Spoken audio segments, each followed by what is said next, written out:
Baik, Assalamualaikum warahmatullahi wabarakatuh. Perkenalkan, Waalaikumsalam warahmatullahi. perkenalkan kami dari kelompok 5 akan mempresentasikan hasil dari artikel literatur yang kami buat, yaitu tentang kesehatan mental dalam perspektif psikologi Islam. Nah, sebelum kita masuk ke materi presentasi, perkenalkan nama saya Shirley Witri sebagai moderator. Ada rekan saya. Saya Rahmatus Sadia. Kenalkan, saya Adita Mehana sebagai pemateri.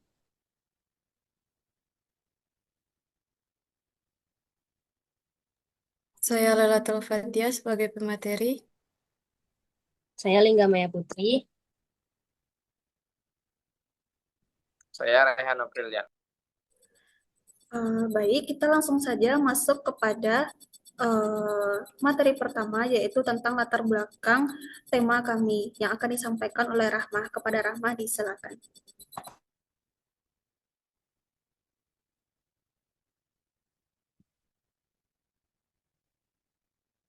Oke, baik. Terima kasih kepada Serdi, pada moderator. Saya akan menjelaskan latar belakang. Nah, jadi kalau kita lihat sekarang, teman-teman, kasus gangguan kesehatan mental itu kan terus meningkat ya, baik di Indonesia maupun di dunia. Tekanan hidup yang makin kompleks kayak stres karena ekonomi, perubahan sosial, sampai dampak yang mendalam. Semuanya itu yang benar-benar mempengaruhi kondisi fisik, psikologi seseorang. Padahal sebenarnya kesehatan mental itu nggak bisa cuman dari sisi medis juga kan. Nah, jadi dari sini muncul pemikiran bahwa kita butuh pendekatan yang lebih menyeluruh, yang nggak hanya bicara soal pikiran dan emosi, tapi juga spiritual. Di sini psikologi Islam memulai punya peran penting.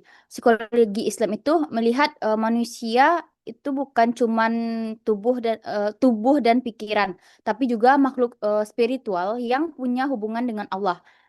Nilai-nilai seperti keimanan, ibadah, dan akhlak itu jadi pondasi utama dalam menjaga kesehatan mental. Karena itu, kami tertarik untuk mengkaji lebih dalam soal ini. Kami melakukan kajian sistematis atau sistematik literatur review terhadap beberapa penelitian yang relevan. Fokusnya adalah melihat bagaimana konsep-konsep dalam Islam kayak syukur, taubat, self-love berbasis iman biasanya berkontribusi dalam menjaga dan memulihkan kesehatan mental. Dan yang menariknya, pendekatan ini nggak hanya efektif secara teori, tapi juga cocok banget dengan konteks masyarakat Indonesia yang memang religius dan menjunjung tinggi nilai-nilai spiritual. Dan pendekatan ini bisa banget jadi alternatif yang lebih menyeluruh, menyentuh sisi batin manusia. Nah, oleh karena itu, latar belakang yang kami pertama, kesehatan mental sebagai isu-isu krusial di era modern. Yang kedua, psikologi Islam yang menggabungkan akal, emosi, dan spiritual. Dan yang terakhir ada pendekatan medis yang belum cukup. Selanjutnya saya kembalikan kepada moderator. Baik, terima kasih kepada Rahmah. Next slide.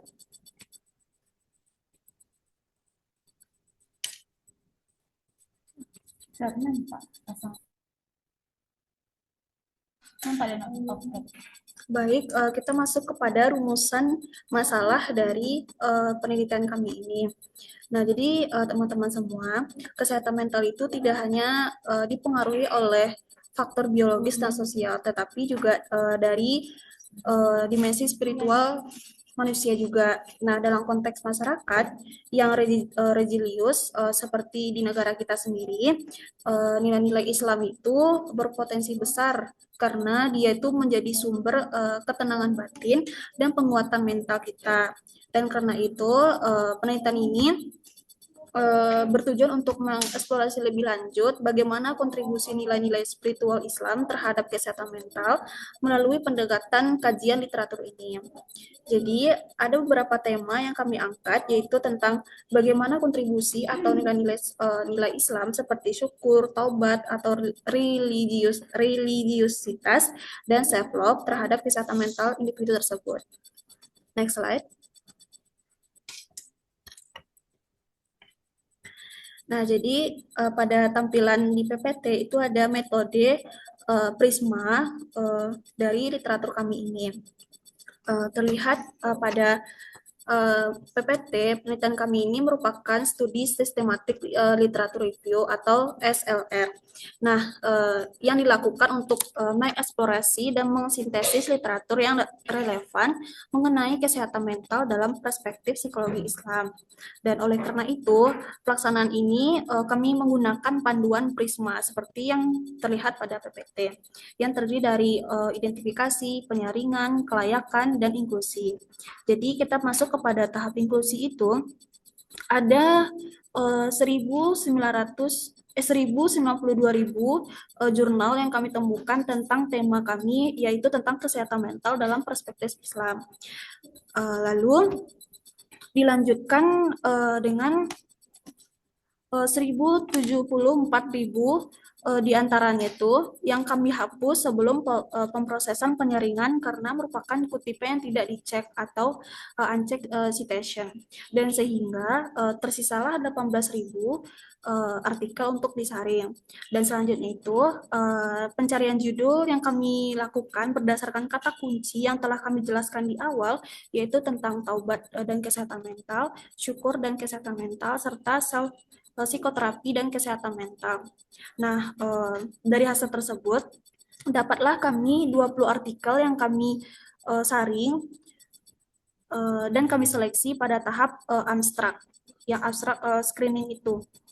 Dan lalu, ada 15 artikel yang kami keluarkan karena tidak relevan dengan judul atau tema yang kami angkat, dan kami seleksi secara manual.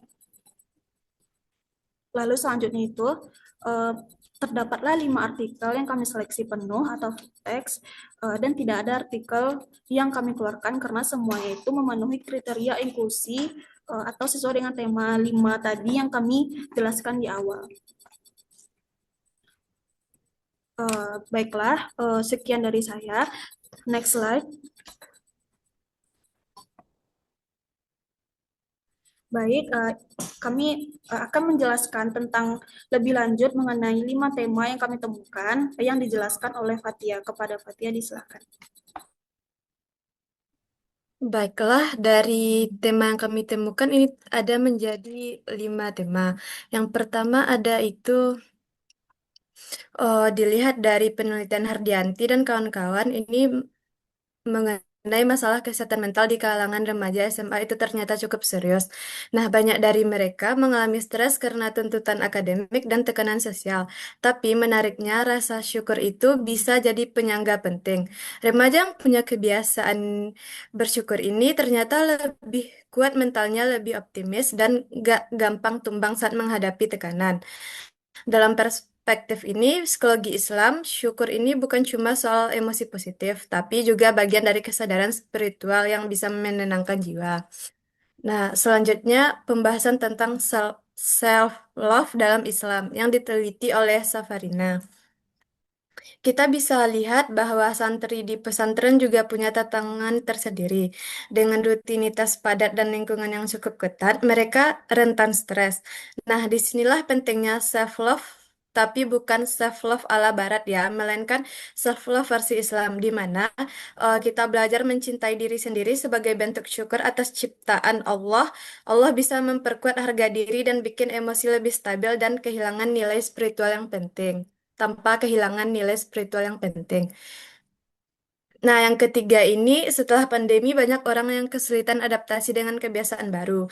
Menurut penelitian Husna, mengangkat hal ini lewat konsep Islamic psikoterapi. Pendekatan ini menggabungkan prinsip psikologi dengan nilai-nilai Islam seperti sabar, tawakal, dan zikir. Nah, hasilnya cukup positif, bukan cuma bikin orang lebih bisa menerima diri, tapi juga mengurangi kecemasan dan memperkuat spiritualitas. Jadi, pendekatan ini bisa jadi solusi untuk menjaga kesehatan mental secara lebih utuh. Nah, yang keempat ada sekarang kita masuk ke taubat sebagai terapi spiritual yang dibahas oleh Husniati dan rekan-rekannya. Nah, mereka melihat bahwa banyak Muslim modern mengalami kecemasan eksistensial, merasa hidupnya kosong, bingung arah, gelisah. Nah, praktik taubat di sini bukan cuma soal minta ampun, tapi juga proses refleksi mendalam yang bisa memberi ketenangan batin dan makna hidup baru. Jadi, taubat ini bisa jadi bentuk terapi jiwa yang sangat islami dan relevan. Nah, yang terakhir dalam konteks narapidana ini, menurut penelitian Aulia dan Putra, menunjukkan bahwa kesehatan mental mereka seringkali diabaikan. Nah, padahal religiusitas dan rasa syukur punya dampak besar. Dalam tekanan hidup yang berat, ibadah seperti salat, doa, dan zikir jadi sumber kekuatan batin. Nah, rasa syukur membantu mereka tetap punya harapan, sementara religiusitas memperkuat identitas diri. Jadi, pendekatan spiritual ini efektif untuk mendukung pemulihan psikologis narapidana tersebut. Baiklah, saya kembalikan kepada moderator.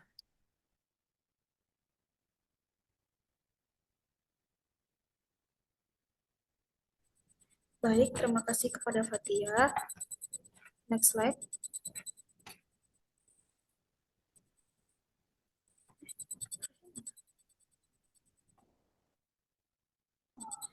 Kita masuk kepada definisi isu yang akan dijelaskan oleh Lingga. Kepada Lingga disilakan.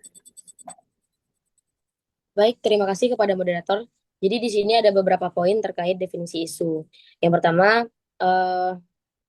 pemicu gangguan mental, ada tekanan akademik, sosial, dan spiritual. Yang kedua, pendekatan psikologi umum belum menyentuh spiritual.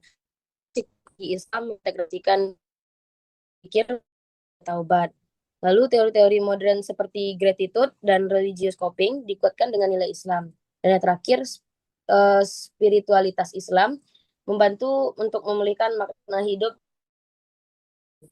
Nah, jadi dalam terkait isu kesehatan mental dalam perspektif psikologi Islam ini yang kami kaji dalam pendekatan sistematik literatur review atau SLR.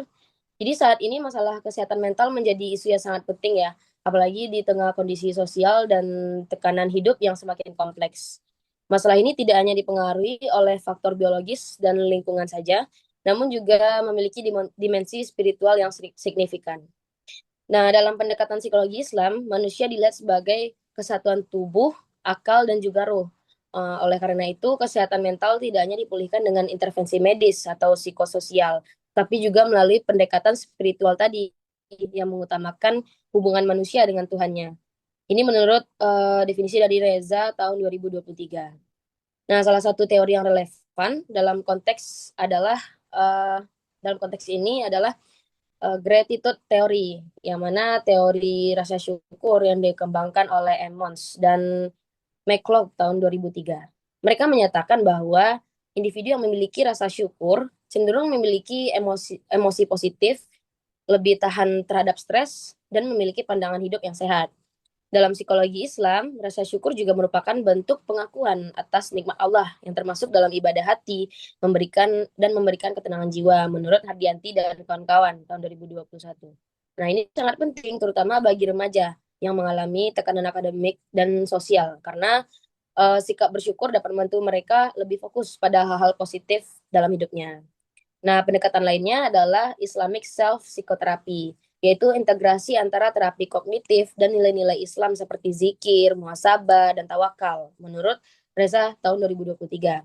Ia menjelaskan bahwa pendekatan ini membantu meningkatkan kesadaran dan penerimaan diri, serta memperkuat hubungan spiritual dengan Allah.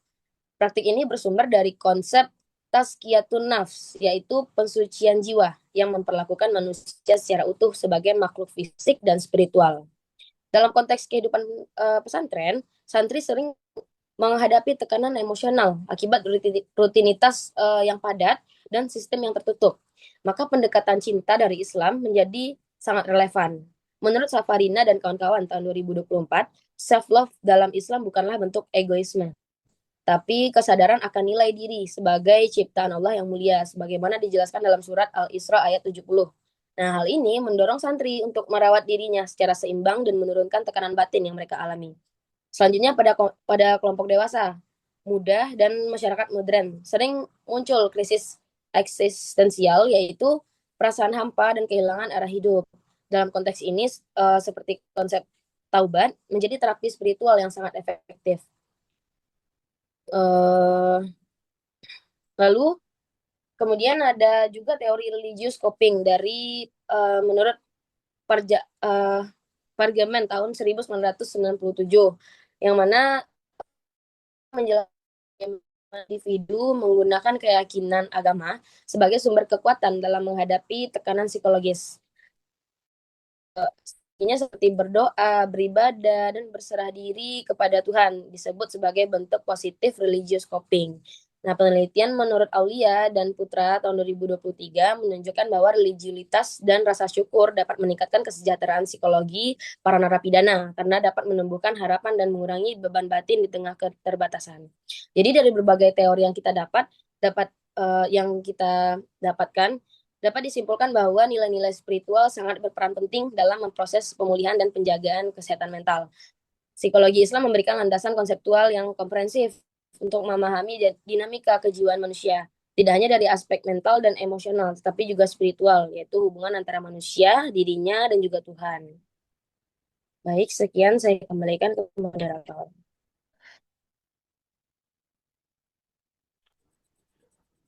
Baik, kita akan masuk kepada materi tentang isu-isu kontemporer dari penelitian kami. Nah, yang pertama itu ada remaja yang menghadapi stres karena akademik dan sosial. Yang sebagaimana itu syukur itu sebagai bantu dari stres akademik si siswa ini. Maksudnya itu, rasa syukur terbukti berhubungan positif dengan kesehatan mental remaja dan meningkatkan optimisme dan kesehatan mental. Lalu ada pasca pandemi COVID-19, yang dimana mereka itu butuh penerimaan diri melalui terapi Islami, yang dimana sebagai Islamic self psikoterapi yang bisa membantu meningkatkan penerimaan diri, mengurangi kecemasan, memperkuat spiritualitas sebagai upaya meningkatkan kesehatan mental. Lalu ada santri yang menghadapi tekanan dari rutinitas yang sebagaimana mereka itu butuh self love yang berbasis spiritual. Jadi self-love itu terbukti menjadi strategi penting dalam meningkatkan kesehatan mental dan juga meningkatkan penghargaan diri dan keseimbangan emosional si santri. Nah, lalu ada orang dewasa yang sering kehilangan arah hidup, yang sebagaimana taubat itu bisa membantu pemulihan jiwa. Nah, jadi taubat itu sebagai pendekatan spiritual yang membantu menciptakan kedamaian batin dan pemaknaan ulang hidup. Lalu yang terakhir ada narapidana yang mengalami tekanan dan memiliki harapan yang rendah. Nah, di sini narapidana itu memiliki religiusitas yang rendah. Yang sebagaimana kan religiusitas itu kan kunci dari keseimbangan mental kita. Atau bisa juga dengan rasa syukur yang terbukti sebagai predator yang signifikan dalam memperbaiki kondisi psikologis dari si narapidana. Next slide.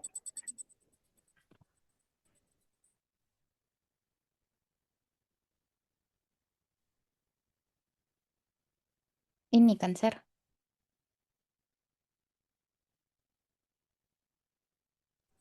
Coba next lagi, Mah.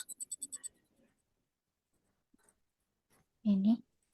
Silingga. Oke, terima kasih Rahmah.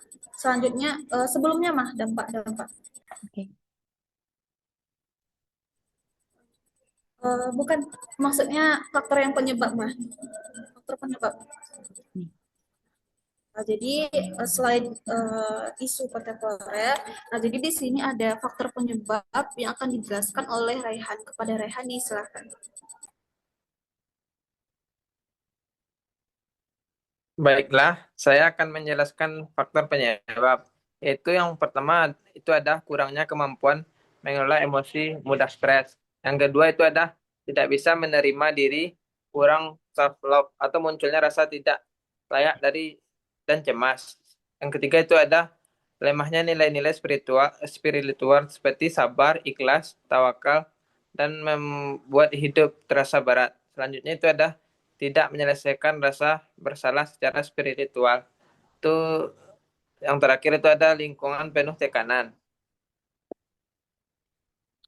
Eh, dari hasil kajian 5 artikel yang ditelaah gangguan kesehatan mental umumnya disebabkan oleh ketidakmampuan individu dalam mengelola emosi, rendahnya rasa syukur, terus ada lemahnya nilai-nilai spiritual dalam diri seseorang remaja. Misalnya cenderung lebih rentan terhadap tekanan psikologis akibat kesulitan menerima diri, kurangnya penghargaan terhadap diri, self love dan ketergantungan terhadap penilaian orang lain. Itu kurangnya nilai spiritual seperti sabar, ikhlas, tawakal juga membuat individu lebih lemah dalam menghadapi tekanan hidup. Nilai-nilai ini sangat penting untuk menjaga stabilitas emosi dan daya tahan mental. Jika nilai-nilai tersebut tidak tertanam dalam diri seseorang, akan lebih mudah mengalami stres, kecemasan, dan bahkan depresi. Kondisi ini menjadi lebih kompleks pada kelompok seperti narapidana, terus yang berada dalam lingkungan penuh tekanan dan keterbatasan. Rendahnya religiusitas serta rasa syukur membuat mereka mudah kehilangan harapan dan maka hidup sehingga memengaruhi kestabilan mental secara keseluruhan. Sekian dari saya kembalikan kepada moderator. Baik, terima kasih kepada Raihan. Kita lanjut kepada dampak dari 5 tema yang sudah kami kemukakan. Next slide. Bukanlah sebelumnya. Ini nah ini yang akan disampaikan oleh Azizah. Kepada Azizah disilakan.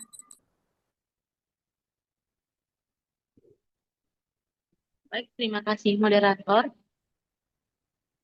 Di sini saya akan menjelaskan mengenai dampak dari kesehatan mental dalam perspektif Islam. Nah, yang pertama itu ada rasa syukur yang dimana rasa syukur ini menumbuhkan harapan dan menurunkan stres. Nah, dalam Islam, syukur kan merupakan sikap berterima kasih kepada Allah atas segala nikmat, baik itu besar maupun kecil. Nah, ketika seseorang membiasakan diri bersyukur, nanti ia itu akan lebih fokus pada hal-hal positif di dalam hidupnya, bukan pada kekurangan atau masalah yang ia miliki. Nah, maksudnya itu ia ini bisa meningkatkan makna hidup dan menumbuhkan optimisme dalam hidupnya. Jadi, seseorang yang bersyukur juga cenderung lebih tenang dan tidak mudah cemas karena ia yakin dan percaya bahwa apapun yang terjadi itu merupakan bagian dari ketetapan Allah yang penuh hikmah. Yang kedua yaitu religiusitas memperkuat daya tahan psikologis. Nah, jadi untuk dalam konteks kesehatan mental ini, salah satunya itu berbentuk taubat, juga merupakan membantu seseorang ini melepaskan beban psikologis seperti rasa bersalah, penyesalan, atau malu atas kesalahan masa lalu yang ia perbuat. Nah, jadi seseorang ini bisa membangun harapan hidup baru, merasa lebih ringan, dan mendapatkan dorongan untuk berubah menjadi lebih baik. Itu juga memberikan efek terapeutik yang kuat dan memperkuat semangat untuk menjalani hidup mereka itu secara lebih positif. Nah, yang ketiga yaitu ada self-love. Di dalam pandangan Islam, mencintai diri sendiri itu bukan bentuk egois, melainkan bagian dari penghargaan terhadap ciptaan Allah. Nah, yang dimana self-love di dalam Islami ini mengajarkan bahwa menjaga diri itu juga dan merawat kesehatan fisik dan mental, serta kita itu harus menerima diri dalam bentuk ibadah. Jadi, untuk membantu seseorang memahami bahwa setiap kelebihan dan kekurangan yang ia miliki merupakan takdir yang harus diterima dengan lapang dada. Nah, dengan cara demikian nantinya seseorang atau individu ini dapat lebih mencintai dirinya tanpa tekanan sosial yang berlebihan. Terus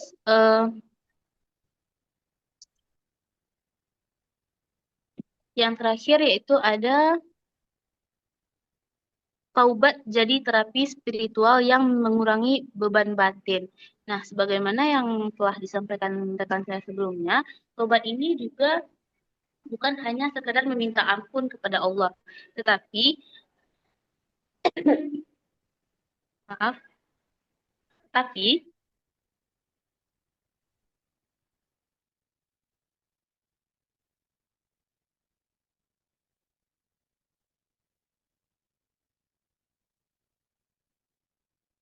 tadi.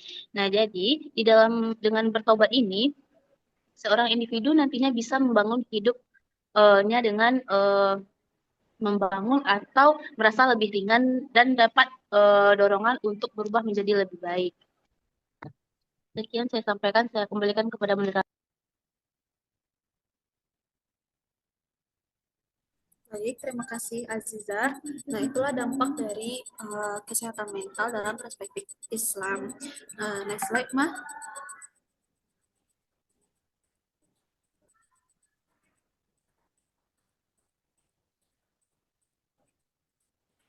Nah, jadi kita udah sampai kepada penghujung presentasi literatur ini. Nah, jadi kesimpulan dari penelitian kami ini akan disampaikan oleh Rahmah. Kepada Rahmah, disilakan. Baik, terima kasih kepada moderator. Selanjutnya akan saya sampaikan kesimpulan dari laporan kami. Nah, pendekatan psikologi Islam itu kan memberikan kontribusi yang sangat signifikan dalam menjaga dan meningkatkan kesehatan mental dengan mengintegrasikan nilai-nilai spiritual seperti syukur, taubat, religiulitas, dan cinta diri berbasis iman melalui studi sistematis terhadap 5 artikel. Nah, dari hasil kajian yang udah kami lakukan lewat 5 artikel itu, kelihatan banget nih kalau pendekatan psikologi Islam itu punya pengaruh yang cukup besar buat bantu ningkatin kesehatan mental. Nggak cuman fokus ke ibadah formal saja, tapi juga meningkatkan nilai-nilai spiritual, ibadah, taubat, religi, dan meningkatkan self-love versi Islam. Itu punya dampak yang nyata ke kondisi psikologi seseorang. Ternyata banyak nih masalah mental itu muncul dari dalam diri, kayak nggak bisa ngatur emosi, kurang menerima diri sendiri, atau mulai jauh dari nilai-nilai spiritual. Nah, disinilah pendekatan psikologi Islam masuk dan kasih solusi.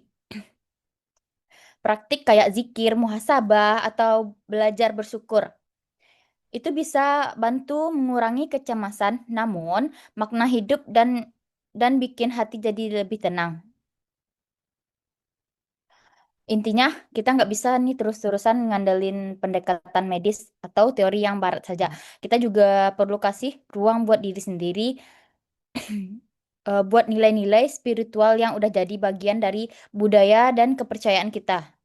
Dan dari hasil yang Dan dari hasil review ini, jelas kalau psikologi Islam itu bisa banget jadi pendekatan yang cocok dan relevan apalagi di masyarakat Indonesia yang religius. Oke, sekian yang dapat saya sampaikan. Saya kembalikan kepada moderator. Baik, terima kasih kepada Rahmah. Nah, jadi teman-teman semua, tidak hanya dari medis saja ya kita bisa menjaga kesehatan mental kita. Nah, bisa jadi kita terapkan kepada melalui religius pribadi kita gitu seperti taubat atau self love terhadap diri kita sendiri. Nah, jadi mungkin itu saja yang dapat kami sampaikan. Terlebih dan terkurang kami mohon maaf. Kami akhiri dengan assalamualaikum.